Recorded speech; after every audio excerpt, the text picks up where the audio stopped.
Yes. Okay. Can I just say, I love saying that I got a new job because everyone will just applaud. It's like, I got a new job, just applaud. That's so nice. Try it out, everyone. So I got a new job, and thank you. Yes, I got this new job, and I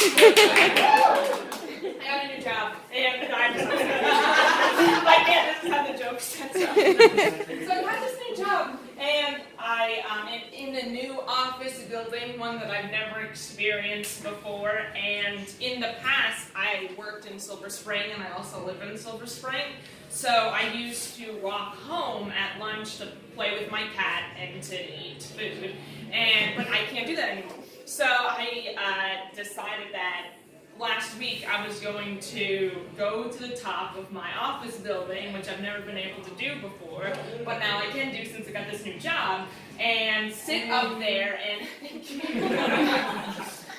eat my food.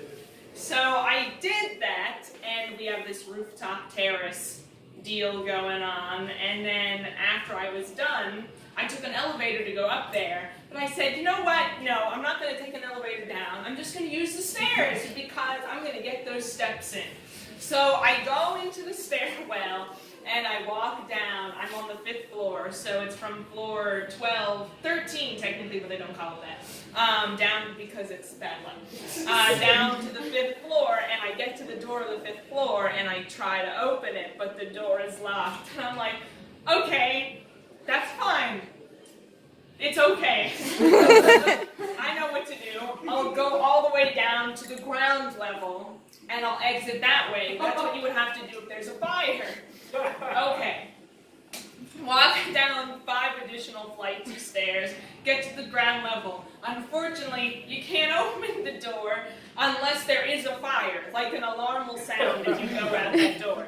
So I was like, okay, what can I do?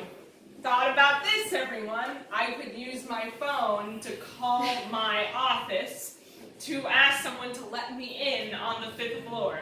But you know when you're new to a place and you want everyone to like you and think you're not even just cool, but at least an okay person to live around. Like, I can't do this. Like, I can't call someone to let me in. Nothing. I'm just a complete wacko. So I was like, the only possible option is to walk all the way back up to the 13th floor, which I did. And I started out really strong. Like, I was like walking really fast up the stairs, and then around floor 3, I started like really struggling. Anyway, obviously I made it out, everyone. Here I am, and then I took the elevator back down, and no one knew that I had this huge mishap, but I learned my lesson. And it's so interesting, though, I've developed this theory, and this is what it is, everyone. If you're confident, you can do whatever you want. No one will question it because you have confidence. Case in point, the other day, I was in, if anyone else here is familiar with Montgomery County, I was in Montgomery Mall. North Bethesda, woo, yeah. What's the deal? North Bethesda, you're really just Rockville. But everyone else. Anyway, I was in Montgomery Mall, and I realized I needed to use the facilities, so thank God there's a Nordstrom. If you're in a mall, if you're in any public place, a Nordstrom has the best bathroom. They like do something to keep it nice. I don't know what they do. Maybe clean it up. So go to the Nordstrom, locate the Nordstrom, go into the bathroom, do my business, leave, wash my hands at the sink. Okay. While this was transpiring, another lady comes into the facilities. She goes back, where the facilities actually are. The stall components of them. I'm like washing my hands, la la la la.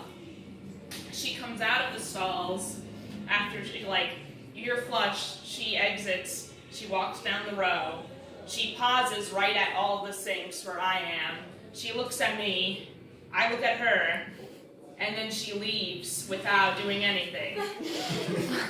And on one hand I said, wow, that's really unhygienic. And on the other hand, I said, but that's a confident lady, and I appreciate you, confident lady. Something for the confident lady. The other day, I was inside, and I put my sunglasses on, and I said, I don't know why, I'm about to edit myself, but I'm going to say, I don't give a bleep. So I said that. I could just say what I said, but now I feel, anyway, this is what I'm saying, I need more confidence, because if I had more confidence, I'd be able to say it. Anyway, I'm trying to develop that I don't give a bleep attitude in like an acceptable way. Like, there's an acceptable way you can live an I don't give a bleep attitude where, like, everyone around you is like, whoa, we hate being around you. I'm trying to find a good, passable way to live that life and pair it up with the life that I live right now. It's, like, so strange. This reminds me of when I was a kid.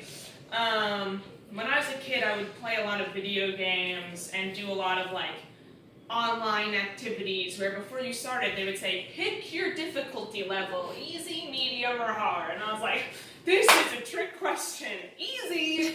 Like, why would I ever choose anything other than easy? This is supposed to be fun. Like, I want to have a good time. This is recreation. And I got so much backlash from that as a child and also now. Like, while I was writing this joke, I went to people and I'm like, you all chose easy, right? And everyone's like, no, don't you want to challenge yourself? And I'm like, no, I don't! I'm challenged every single day. People ask me to do stuff I don't know how to do. Send a fax. Call the fraud department of Capital One because Best Buy declined your credit card. There's a lot going on. Whatever happened to just enjoyment? Like, I feel like that's a big thing we're all missing. Like, yeah. Anyway, think about it. Think about it. Anyway, I'm single. Wow. It's weird, but is it? Who knows? Probably. It's not that weird. Statistically, only looking at statistics. For whatever reason. I don't know. That's another thing. Going back to the new job. My new job, I don't want to reveal what it is because what if my coworkers see this and they're like, you're talking about us. Anyway.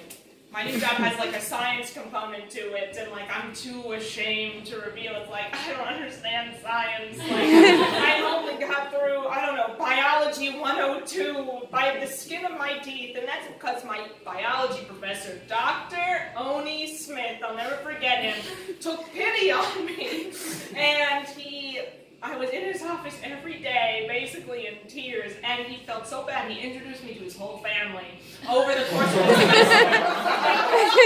I was with him so much, he was like, oh, Stacy, this is my wife, and this is my daughter, and this is this, and this.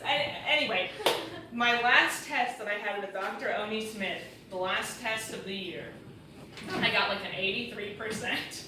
And like, put a gold star sticker on it. I was 20 at the time, and he put this sticker on it, and he said, excellent work. And it's like, this is not that great, but great. Because we did it together. I feel like he was like, this is my 83%. Anyway, somehow this related to me being single. Anyway, I was at a bar like 2 or 3 days ago, I don't know. Anyway, that's not important. What important was I was at this bar, this location. It doesn't have to be a bar, but it was. Anyway, I was sitting at this bar, and I was sitting like on a stool. Dramatic reenactment. Stool. I was sitting there, and then my friend was sitting like here, and we were drinking, and we were talking about how we were both single. And then like something caught my eye over here. And I was like, I like that. And then she's sitting over here, and she's like, she looked at what I was looking at, and then she looked at me, and she said, are you staring at his sandwich? I was staring at his sandwich, but it wasn't any sandwich, everyone. It looked like a really good sandwich, and then I realized, it's like, I have more passion for a turkey sandwich than I do for most most anything else. And maybe that's why I'm single, but I'm willing to bet it could be something else, like the confidence problem we just talked about, or other things. I don't know. Anyway, that's a story about my life, and that's the amount of time we have. So thank you, everyone.